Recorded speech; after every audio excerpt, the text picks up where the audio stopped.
Arrests at Emory University in Atlanta after pro-Palestinian protesters clashed with police. At George Washington University, a protester holds a final solution sign, the Nazi policy for eliminating Jewish people.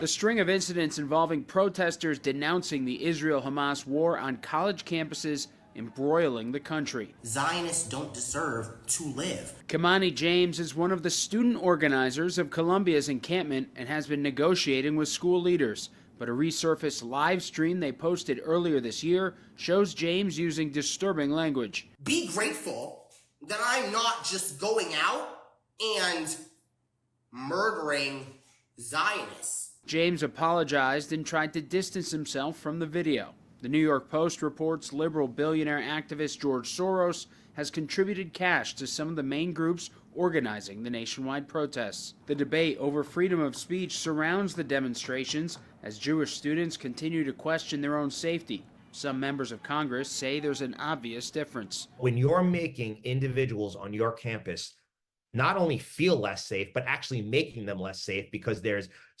getting spit on and they're getting punched and kicked. There's a fine line, again, between that freedom of speech and committing a crime. One of the country's largest Islamic civil rights groups says the anti-Semitic incidents are inappropriate, but stem largely from outside agitators, not the student-led movements. Large numbers of Jewish students are not only at these protests, but leading these protests and even holding religious Jewish ceremonies at these protests. So the notion that these students are in any way targeting other Jewish students is ridiculous.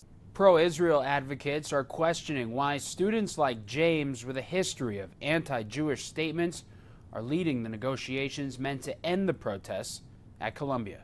Reporting in Washington, I'm Matt Gelka.